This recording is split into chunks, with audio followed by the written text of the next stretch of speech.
Le traité de Péronne avait arraché au royaume de France la Champagne et la Brie, qui devaient être remises en apanage à Charles de France.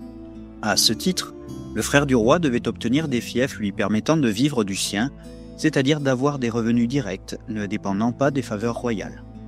Faute d'héritier mâle, tout apanage devait revenir au domaine royal après la mort du seigneur. En principe, la monarchie française avait institutionnalisé les apanages afin d'éviter que les frères ou les fils puînés du souverain, qui n'étaient pas destinés à porter la couronne contrairement aux dauphins, ne conspirassent pas contre le roi et son héritier. Cependant, un apanagiste pouvait, bien vite, représenter un danger pour le royaume de France. Il ne faut pas oublier que la glorieuse lignée des ducs de Bourgogne descendait de Philippe le Hardi, frère du futur Charles V, que le roi Jean le Bon avait imprudemment apanagé en 1363. Pour Louis XI, âgé de 45 ans et toujours dépourvu d'héritier mâle, doter son frère d'un apanage était un jeu dangereux. Compte tenu de l'ambition démesurée de Charles de France et de son caractère manipulable, il pouvait à tout moment retourner ses fiefs contre le roi au profit des princes et en particulier de son puissant voisin, le duc de Bourgogne. Néanmoins, avant de quitter définitivement Charles le Téméraire, Louis XI avait eu l'intelligence d'élargir l'horizon des possibles. Si le roi et son frère trouvaient un compromis quant à son futur apanage, le Téméraire s'en contenterait. Aussi Louis XI fit-il tout en sorte pour que Charles de France renonçât à la Champagne et à la Brie. Dans un premier temps, il veilla à se réconcilier avec son frère.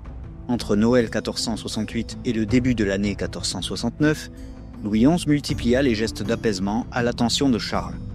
Puis il lui proposa le duché de Guyenne en apanage. L'offre était intéressante pour les deux parties.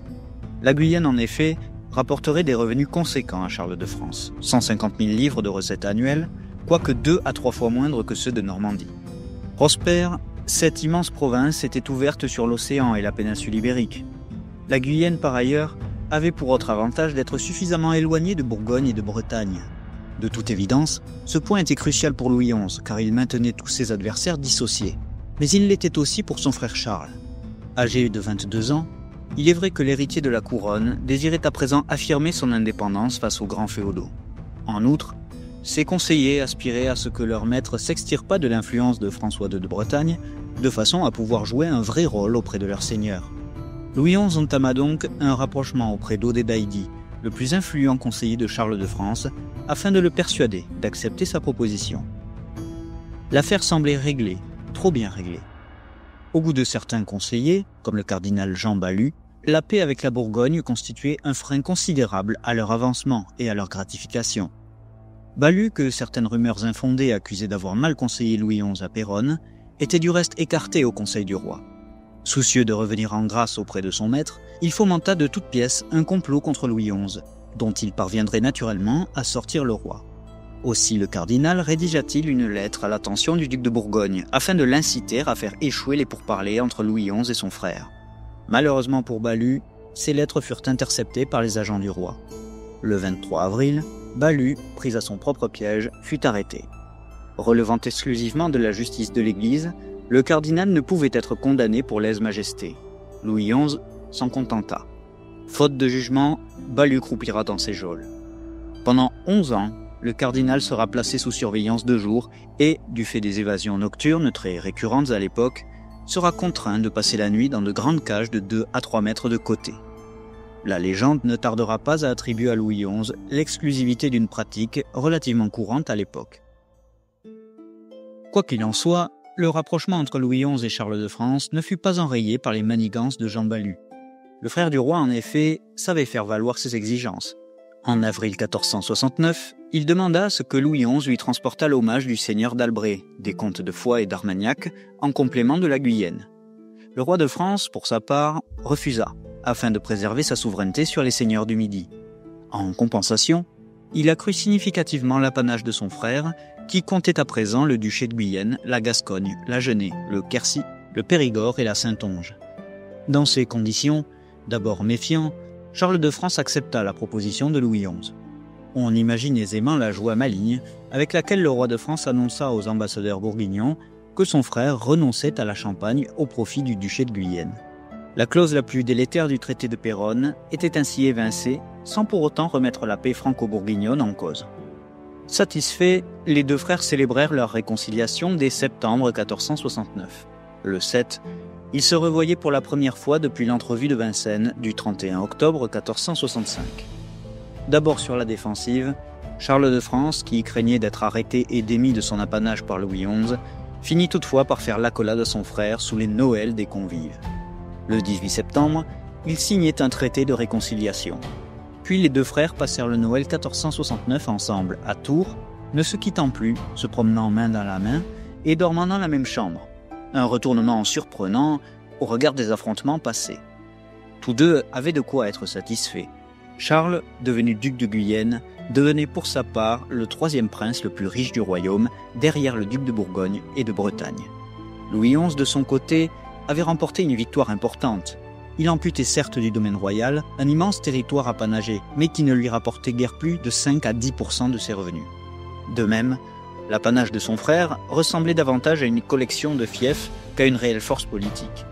Louis XI, en effet, n'était pas sans connaître les seigneurs du Sud-Ouest, fort soucieux de leur indépendance et coutumiers depuis des siècles à tirer profit des rivalités ancestrales entre les rois de France et d'Angleterre.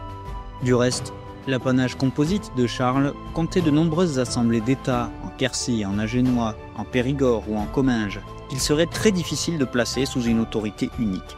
Par conséquent, le nouveau duc de Guyenne n'aurait pas les moyens, quand bien même le voudrait-il, de constituer un État princier cohérent, susceptible de nuire à l'unité du royaume.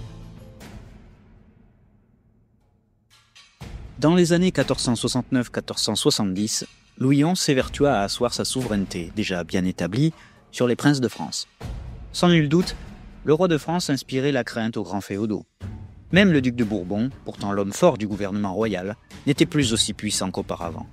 Même le duc de Lorraine Jean de Calabre, le plus libre de tous les seigneurs français, dépendait du soutien et des subsides de Louis XI pour conserver la Catalogne à la maison d'Anjou.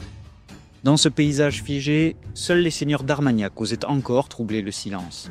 Depuis 1465, le comte Jean V d'Armagnac semait le trouble dans le Midi. Rappelé à l'ordre à plusieurs reprises, il s'était contenté d'ignorer les injonctions royales, sachant pertinemment que Louis XI était trop occupé à prendre et reprendre la Normandie à ses ennemis.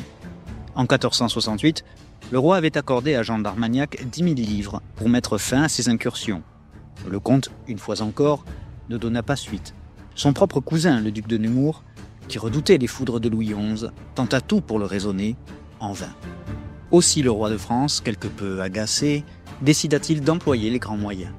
En janvier 1469, il lança le comte de Damartin en chasse des gens de guerre qui sévissaient dans tout le Midi. En mars, il demanda au Parlement de Toulouse de mener enquête sur les méfaits du comte d'Armagnac à Rodez, où pendant près de 9 mois, ce dernier avait fait régner la terreur et violé les droits de l'évêque seigneur de la ville. Pour finir d'attiser la colère de Louis XI, Jean d'Armagnac épousa en août 1469 la fille du comte de Foix. Très mécontent, le roi ordonna en octobre la saisie de tous les biens du comte d'Armagnac sans même attendre la sentence du Parlement. 3 mois durant, Damartin sillonna le sud de la France à la tête d'une immense force martiale représentant les 3/4 de l'armée royale. Début 1470, toutes les places du comte d'Armagnac étaient occupées sans effusion de sang. Jean V, démuni, se résolut à l'exil en Castille. Quant au duc de Nemours, Louis XI lui accorda une lettre d'abolition en janvier 1470, assortie de nombreuses obligations qui le plaçaient sous sa coupe. En septembre 1470, le Parlement prononçait la commise des fiefs de Jean V d'Armagnac, incorporant ainsi au domaine royal l'un des derniers grands fiefs étrangers à la maison de France. En 1469, le pape Paul III, toujours soucieux d'entraîner la France dans la croisade contre les Ottomans, conférait très officiellement au roi de France le titre de roi très chrétien. Depuis longtemps employé par les Français, cette expression était cette fois confirmée par le Saint-Siège. Dans ce cadre, Louis XI, désormais très chrétien, eut l'idée de créer son propre ordre de chevalerie. L'idée n'était pas neuve, elle paraissait même assez archaïque, mais n'était pas dénuée d'arrière-pensée. Depuis le XIVe siècle, en effet, les princes d'Europe avaient fondé leurs propres ordres de chevalerie, les plus célèbres étant l'ordre de la Jarretière, créé par le roi d'Angleterre en 1348, et l'ordre de la Toison d'Or, fondé par Philippe le Bon en 1429. S'inspirant de ces deux prestigieuses distinctions, Louis XI donna naissance le 1er août 1469 à l'ordre de Saint-Michel. Pour la défense de notre mère, la Sainte Église, et pour la prospérité de la chose publique, le roi opta de fonder son ordre à l'honneur du patron protecteur des rois de France. De même, en invoquant l'archange, Louis XI se référait aussi au mont Saint-Michel, un des lieux de pèlerinage préférés des Français, remarquable pour sa résistance héroïque face à l'Angleterre pendant la guerre de Cent Ans. L'ordre de Saint-Michel ne pouvait compter plus de 36 chevaliers nobles et d'ascendance noble. 15 surnommés dès sa fondation, parmi lesquels Charles de France, le duc de Bourbon, le connétable de Saint-Paul, le maréchal de Loéac, le comte de Damartin ou encore le roi René. Les récipiendaires de l'ordre devaient être vêtus d'un manteau de damas blanc brodé de coquilles d'or, d'un chaperon de velours cramoisi ainsi que d'un collier d'or. Les chevaliers devaient, en principe, se réunir chaque année pour examiner ensemble leur comportement respectif pendant l'année écoulée, en terminant par le roi. Bien entendu, un être aussi pragmatique que Louis XI n'accordait pas une grande importance aux cérémonial liées à l'ordre de Saint-Michel. Jamais il ne réunira ses chevaliers pour des sessions somme toute assez inutiles. En réalité, la création de l'ordre de Saint-Michel était motivée par l'ambition de s'attacher durablement les plus grands seigneurs de France. L'appartenance à l'ordre, en effet, était exclusive de toute autre loyauté. Tous les chevaliers de l'ordre de Saint-Michel, quels que fussent leurs liens de vassalité par ailleurs, ne devaient obéissance en définitive qu'au roi de France. De plus, l'appartenance à l'ordre de Saint-Michel donnait lieu au versement d'une juteuse pension annuelle de 4000 livres. Cette disposition complémentaire plaçait nécessairement les membres de l'ordre dans les meilleures dispositions à l'égard du roi. Louis XI s'évertuera scrupuleusement à verser la pension annuelle des 36 chevaliers de l'ordre, leur allouant ainsi 10% du budget royal. Par conséquent, l'objectif de Louis XI consistait à asseoir son autorité sur l'ensemble de la chevalerie française, de façon à renforcer l'emprise royale sur les grands féodaux. Ainsi, les années 1469-1470 montrent un Louis XI parfaitement éprouvé à la grande politique. Sans renier son tempérament autoritaire, ni ses ambitions pour le royaume, le roi avait façonné un système politique cohérent dans la droite lignée de Charles VII. Bien établi, c'est à la même époque, en 1469, que Louis XI décida de s'installer durablement dans la vallée de la Loire, entre Amboise et Tours, en lançant les travaux du château de Plessis-les-Tours. Au moment même où la paix régnait en maître dans la France de Louis XI, l'Angleterre d'Édouard IV affrontait bien des tourments. Richard Neville, comte de Warwick, le fameux faiseur de rois, autrefois si puissant au sein du gouvernement anglais, se trouvait à présent en minorité au Conseil royal. Les Hauteville, en effet, la belle famille d'Édouard IV, entrait de plus en plus frontalement en rivalité avec les Neville. Ne pouvant accepter de perdre son influence à la tête de l'Angleterre, Warwick encouragea les troubles en sous-main. Pro-français, il alimenta les craintes des marchands anglais largement opposés à l'alliance bourguignonne, alors qu'Édouard IV froissait l'opinion publique. Le roi, en effet, avait fait lever aux communes, en 1468, une aide destinée à sa guerre contre la France. Aussi, n'ayant pas eu le temps d'intervenir, Édouard IV en avait-il profité pour réallouer les 2/3 de ses fonds au remboursement d'emprunts contractés par ses prédécesseurs, manœuvre que les contribuables n'apprécièrent que très modérément. Au printemps 1469, des révoltes éclatèrent dans le Yorkshire et le Lancashire. Édouard IV, qui avait maté bien des soulèvements depuis son avènement, n'en fut pas particulièrement ému. Prenant la tête d'une armée, il marcha contre les rebelles, mais s'aperçut bientôt que ceux-ci étaient bien plus puissants que prévu. Tandis qu'Édouard IV était affairé dans le nord du royaume, Warwick se rapprochait du frère du roi, George, duc de Clarence, à qui il accorda la main de sa fille. Devenu beau-père de l'héritier du trône, Warwick leva une armée qui entra dans Londres le 20 juillet 1469. Le roi Édouard était défait quelques jours plus tard et capturé par Warwick et Clarence début août. Précautionneux, Warwick veilla à sanctuariser la domination des Neville. Leur retour aux affaires s'accompagna ainsi d'une effroyable épuration contre leurs rivaux. Le roi d'Angleterre, impuissant, dut assister à la décapitation d'une dizaine de nobles associés aux Woodville, dont bon nombre appartenaient à sa belle famille. Néanmoins, la capture d'Édouard IV par des conjurés ne laissa pas les Anglais de marbre. Villes et barons se soulevèrent pour défendre leur souverain. Si bien qu'en octobre 1469, Édouard IV retrouvait sa liberté aux grandes dames de Warwick. Ce dernier, étant allé beaucoup trop loin, ne pouvait désormais plus reculer. Pour garder sa tête, il devait déposer Édouard IV. À sa place, il n'avait qu'à établir son gendre, duc de Clarence et frère du roi, sur le trône d'Angleterre. En février 1470, Warwick et Clarence relancèrent les hostilités contre Édouard IV. Cette fois, le roi d'Angleterre eut raison de leurs armées. Les deux conspirateurs, déchus, se résolurent à gagner le continent. Début avril, leur flotte jetait l'ancre en baie de Seine, dans les eaux françaises. Contacté par Warwick, qui lui demandait audience, le roi de France autorisa bien naturellement l'escadre anglaise à gagner Honfleur. Certes, l'affaire gênait quelque peu Louis XI, qui craignait qu'elle n'affectât la paix conclue avec Charles le Téméraire. Le traité de Péronne, en effet, incluait le roi de France et le duc de Bourgogne, mais aussi leurs alliés respectifs, parmi lesquels le roi d'Angleterre.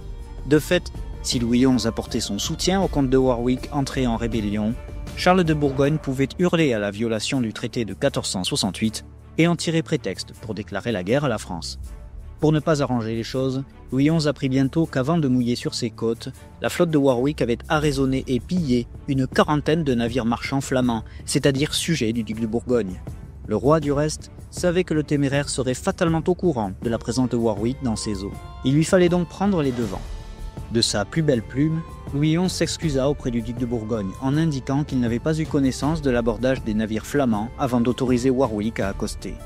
En compensation, il s'engageait à dédommager les victimes. En mai 1470, pour ne pas envenimer la situation, Louis XI refusa de rencontrer Warwick tant que ses bateaux ne se seraient pas retirés de Normandie. Le comte anglais, de son côté, répondit qu'il ne se retirerait pas avant d'avoir parlé au roi.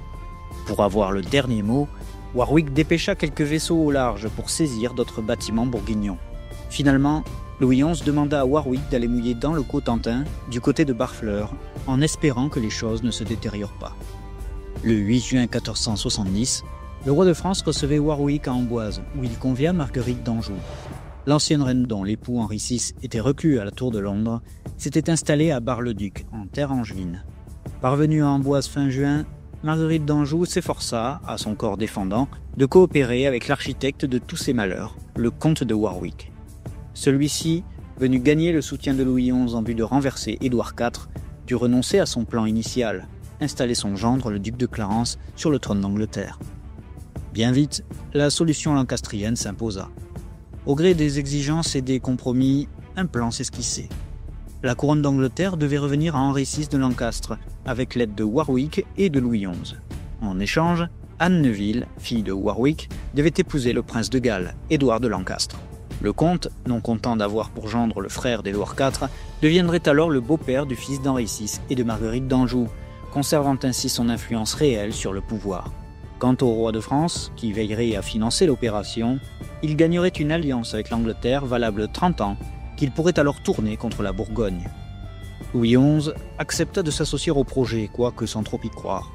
Encore fallait-il convaincre Marguerite d'Anjou, toujours rétive à s'allier à l'intrigant comte de Warwick. Charles le Téméraire, de son côté, fulminait. Sans surprise, il s'insurgea de la violation du traité de Péronne et annonça que la Normandie serait sa prochaine cible. En juin 1470, il fit appareiller une flotte de guerre bourguignonne qu'il lança sur les côtes françaises en vue d'attaquer l'escadre de Warwick et de protéger le commerce dans la Manche. Dans le même temps, le duc appela François II à lancer ses corsaires. En réalité, Charles de Bourgogne était inquiet du rapprochement entre Louis XI et Warwick. Il savait les deux hommes habiles et redoutables. Il avait compris que si la France parvenait à détrôner Édouard IV et à retourner l'alliance anglaise, c'en était fait de la Bourgogne. D'où la multiplication des intimidations. Le Téméraire bombarda les côtes en baie de Seine et posa le blocus devant les ports accueillant la flotte de Warwick. Il fit procéder à l'arrestation des marchands français présents à Anvers et insulta sans ménagement les ambassadeurs de France. Parallèlement, le 30 juin 1470, Charlotte de Savoie, l'épouse de Louis XI, mettait au monde le petit Charles, futur Charles VIII. Désireux de persuader Marguerite d'Anjou de s'associer à l'initiative, le roi profita de la naissance de son héritier pour désigner Édouard de Lancastre, le prince de Galles, comme parrain de son fils. Puis il se rapprocha du roi René, très influent auprès de Marguerite d'Anjou. Il fallut attendre le 22 juillet 1470 pour que la reine déchue pardonna Warwick de ses méfaits passés, après l'avoir laissé à genoux, prosterné devant elle pendant un quart d'heure. 3 jours plus tard, l'alliance était scellée. Comme à son habitude, Louis XI s'engageait dans l'affaire non sans réalisme. À ses yeux, il semblait peu probable que la restauration des Lancastres aboutisse. Néanmoins, pour la France, l'essentiel n'était pas là. En premier lieu, Louis XI songeait très froidement qu'une guerre interne à l'Angleterre, et financée par lui, aurait le mérite de lui laisser les mains libres sur le continent. D'autre part, sa contribution à l'opération lui permettrait de montrer à la maison d'Anjou qu'il n'était pas avare dans son soutien. En cas de succès, il obtiendrait l'alliance franco-anglaise contre la Bourgogne. En cas d'échec, l'Angleterre se retrouverait embrouillée pendant quelques mois et par conséquent dans l'incapacité d'attaquer la France ou d'assister son allié bourguignon. Autrement dit, la déstabilisation de l'Angleterre permettait à Louis XI de garder l'initiative. Dès juillet 1470, le duc de Bourgogne, acculé, se préparait ouvertement à un affrontement avec la France.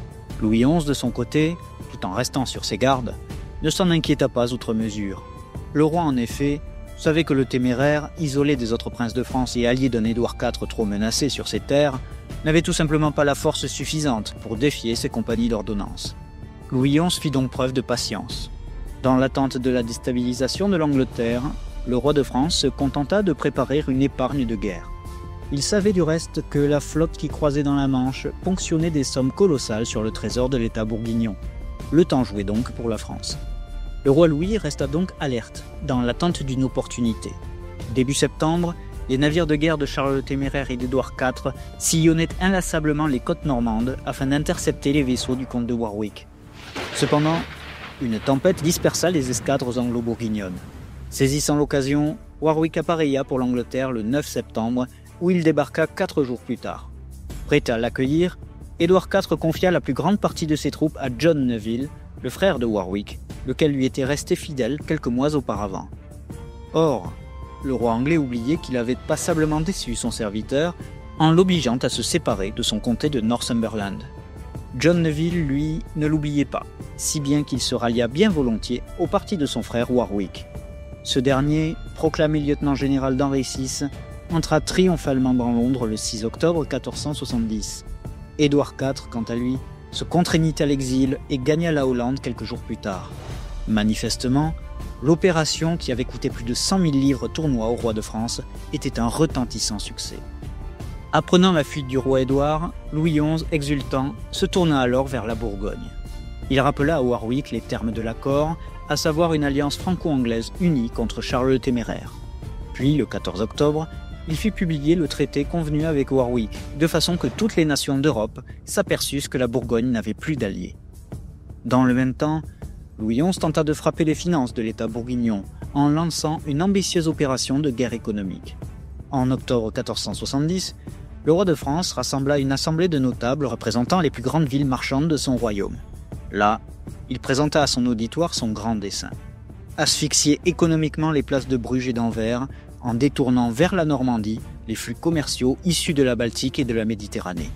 Pour y parvenir, Louis XI comptait, d'une part, créer des foires internationales, soit à Caen, soit à Rouen, lesquelles bénéficieraient de larges franchises afin d'attirer les marchands étrangers. En parallèle, le roi contraindrait les banquiers italiens à fermer leurs succursales de Bruges par toutes sortes de menaces, de façon à stériliser les Pays-Bas bourguignons de tout accès au crédit. Enfin, il lancerait ses corsaires contre la marine marchande flamande et hollandaise, de façon à provoquer l'effroi sur les routes commerciales d'Anvers et de Bruges, et d'ainsi réorienter le grand commerce vers les ports français. Brillante sur le papier, l'idée de Louis XI n'apporta pas les résultats recherchés, principalement du fait de son obstination. Quand l'assemblée de notables lui conseilla de créer une foire à Rouen, cité bien plus attractive commercialement que Caen, Louis XI, tenace, choisit Caen. De même, le roi désirait qu'un embargo fût imposé aux Pays-Bas bourguignons, de sorte que les turbulents sujets du Téméraire, affamés, entrassent en rébellion contre le duc. L'assemblée de marchands objecta qu'une telle décision porterait avant tout ombrage aux exportations françaises, en incitant la Bourgogne à se tourner vers l'Allemagne et la Baltique dans ses approvisionnements en grains. Le roi ne voulut rien savoir et l'embargo ne fut suivi d'aucun effet. Ainsi, la politique de guerre économique voulue par Louis XI ne manquait certes pas d'intelligence, mais ne porta pas ses fruits du fait de sa personnalité opiniâtre. Ainsi prête à se jeter sur la Bourgogne, la France n'attendait plus qu'une chose, l'alliance anglaise. Or, le royaume d'Angleterre, régi par un puissant parlement, n'était pas aussi maniable que son voisin d'outre-Manche. Certes, Warwick faisait de son mieux pour respecter les termes du pacte conclu à Amboise. Mais les barons anglais goûtaient fort peu à son projet de rapprochement avec les Français. Le projet n'avançant qu'avec peine, Louis XI finit par se contenter de la neutralisation de l'Angleterre à l'égard de la Bourgogne. Le roi songeait, très certainement, à l'effroyable instabilité du climat politique anglais depuis près de 15 ans. Aussi savait-il que le temps lui était peut-être compté. Le moment était donc venu de briser l'État bourguignon et de reconquérir la Picardie. Avant de s'engager dans un conflit avec Charles le Téméraire, Louis XI avait besoin d'un prétexte. Depuis 1468, en effet, le roi et le duc avaient juré sur la croix de Charlemagne de respecter les clauses du traité de Péronne qui devait garantir la paix entre les deux princes. Il fallait donc justifier d'une violation du traité de la part du duc de Bourgogne. À cette fin, le roi de France réunit à Tours un conseil élargi composé de princes, de notables, ainsi que de juristes du Grand Conseil et du Parlement. Il ne fallut pas longtemps à l'Assemblée pour déclarer que Louis XI avait signé le traité de Péronne sous la contrainte et que, par conséquent, il n'était pas lié à ses dispositions. Dans tous les cas, il fut argué que le duc de Bourgogne avait lui-même parjuré le traité en attaquant les côtes de Normandie. Il avait également porté atteinte à la souveraineté du roi en contraignant ses vassaux à prêter serment envers et contre tous, ce qui relevait d'une prérogative exclusivement royale. Charles de Bourgogne, du reste, par son alliance avec Édouard IV et son appartenance à l'ordre de la Jarretière, était accusé de trahison et de félonie en s'associant directement avec l'ennemi anglais. Enfin, à l'instigation de Louis XI, l'Assemblée décida d'ajourner le Téméraire devant le Parlement de Paris, lequel, dûment notifié, s'abstint naturellement de comparaître. De ce fait, le duc de Bourgogne, par sa résistance aux injonctions monarchiques, se comportait en vassal félon. Aussi était-il du devoir du roi de France de le déchoir de son duché. L'Assemblée rendait sa décision le 3 décembre 1470. Quelques jours plus tard, Charles le Téméraire apprenait avec terreur que l'élite de l'armée française se jetait sur ses terres de Picardie. En décembre 1470, le duc de Bourgogne se trouvait en piètre posture. Dépourvu d'armée permanente, le Téméraire ne pouvait pas tenir tête aux compagnies françaises entrées sur son territoire. Louis XI, du reste, savait pertinemment que la mobilisation de l'ost bourguignon prendrait un certain temps. Il était bien résolu à en profiter. Le roi confia à ses capitaines un objectif très clair, s'emparer des principales places fortes de Picardie et s'enfoncer le plus possible au cœur des fiefs bourguignons. Roi soldat, Louis XI partageait l'aversion des seigneurs français à l'égard des sièges et des batailles rangées. Comme la plupart des combattants de la guerre de Cent Ans depuis Du Guesclin, le roi favorisait les stratégies plus économiques et moins hasardeuses. Aussi chargea-t-il ses capitaines de négocier autant que possible la reddition des forteresses picardes. Très vite, cette politique paya. Début février 1471, les places de Saint-Quentin, Roye, Didier et Amiens passaient sous pavillon français, ouvrant ainsi aux armées du roi les routes vers l'Artois, le Cambrésis et le Hainaut. Seuls Abbeville et Péronne demeurèrent entre les mains des Bourguignons. Le 10 février, soit 2 mois après le début des hostilités, l'armée de Charles le Téméraire était enfin rassemblée. Pendant 1 mois, elle affronta les troupes françaises dans une série d'escarmouches sans grand résultat. Le duc franchit la Somme à Piquigny, puis se positionna au sud-ouest d'Amiens, en vue de prendre la cité à revers. Mouvement périlleux s'il en fut, car Louis XI, bon stratège, rassemblait ses troupes à Noyon. Le roi pouvait ainsi frapper les armées bourguignonnes sur ses arrières ou les couper de la route vers les Pays-Bas. Au même moment, il envoyait son arrière-ban de Bourbonnais d'Auvergne et du Dauphiné à la conquête du duché de Bourgogne. Début avril, sans avoir rencontré de résistance sérieuse, les soldats français se rendaient ainsi maîtres de tout le sud de la Bourgogne. Pour le duc Charles, tout semblait perdu. Parallèlement à la brillante reconquête française de la Picardie, l'Angleterre persévérait lamentablement dans ses turpitudes. Le Parlement, par la force des choses, avait approuvé la déposition d'Édouard IV au profit d'Henri VI, mais rejeté l'idée d'une paix avec la France au motif qu'Henri VI était toujours roi de France et d'Angleterre. En janvier 1471, l'Angleterre avait ainsi conclu une trêve de 10 ans avec la France, mais se refusait à une alliance contre la Bourgogne. Par ailleurs, l'atmosphère politique s'était considérablement détériorée. Warwick, pardonné du bout des lèvres par Henri VI, redoutait la vengeance des Lancastre. Quant à Marguerite d'Anjou, incertaine de l'accueil que lui offriraient les Londoniens, elle préféra demeurer à Honfleur. De leur côté, Louis XI et le Téméraire acceptèrent de signer une trêve le 4 avril 1471. Pour le roi de France, désormais maître de la moitié de la Picardie, il fallait consolider ses conquêtes et s'attacher la loyauté de ses nouveaux sujets avant d'aller plus loin. Pour ce faire, Louis XI employait les mêmes instruments qu'à l'accoutumée. Contre l'octroi de privilèges et de franchises fiscales généreuses, le souverain s'assurait du contrôle politique des corps de ville dont il attendait la plus parfaite soumission. Il ordonna également le renforcement des fortifications ainsi que leur approvisionnement, de façon à pouvoir reprendre le conflit sur des bases solides. Mais alors que le succès semblait poindre à l'horizon, De l'autre côté de la Manche, le parti des Lancastre s'écroulait totalement. En effet, le 14 mars 1471, à la tête d'une armée financée par le duc de Bourgogne, Édouard IV avait débarqué dans le Yorkshire. Le comte de Warwick, en réaction, laissa le duc de Clarence lever des troupes pour le débusquer. Or, le duc, parti en France aux côtés de Warwick avec l'ambition de s'emparer de la couronne d'Angleterre, en était revenu fort irrité, car le retour des Lancastre mettait fin à tous ses espoirs d'un jour siégé sur le trône de son frère déchu. Frustré par les manigances de Warwick, Clarence rallia Édouard IV le 3 avril. Quelques jours plus tard, Londres ouvrait ses portes au roi Édouard sous un tonnerre d'acclamations. Le 14 avril, alors que Louis XI entrait majestueusement dans Amiens revenu aux fleurs de lys, son ami, le comte de Warwick, était tué à la bataille de Barnet. Le 4 mai, l'armée lancastrienne, commandée par Marguerite d'Anjou, était à son tour foudroyée à Tewkesbury, où le prince de Galles lui-même perdit la vie. Il fut suivi dans la mort par son père Henri VI, assassiné dans sa prison le 21 mai 1471. Marguerite d'Anjou, quant à elle, dévastée par la mort de son fils, demeura captive d'Édouard IV dans l'attente d'être rançonnée. Ainsi, contre toute attente, la scène politique d'Angleterre connut en l'espace d'un mois un brutal revirement. La lignée Lancastre était exterminée au profit d'un Édouard IV ivre de vengeance contre la France de Louis XI. L'alliance anglo-bourguignonne, temporairement brisée, était immédiatement reconstituée. Enfin, les princes français, pétrifiés par la spectaculaire offensive du roi en Picardie, profitèrent de ce revirement pour se coaliser de nouveau contre Louis XI. Par conséquent, alors que la chance semblait sourire au roi de France, il semblait que toute son œuvre fût soudain précipitée à terre. S'entretenant avec Bétheny du renversement de situation, Louis XI admit « Je ne peux lutter contre le destin ».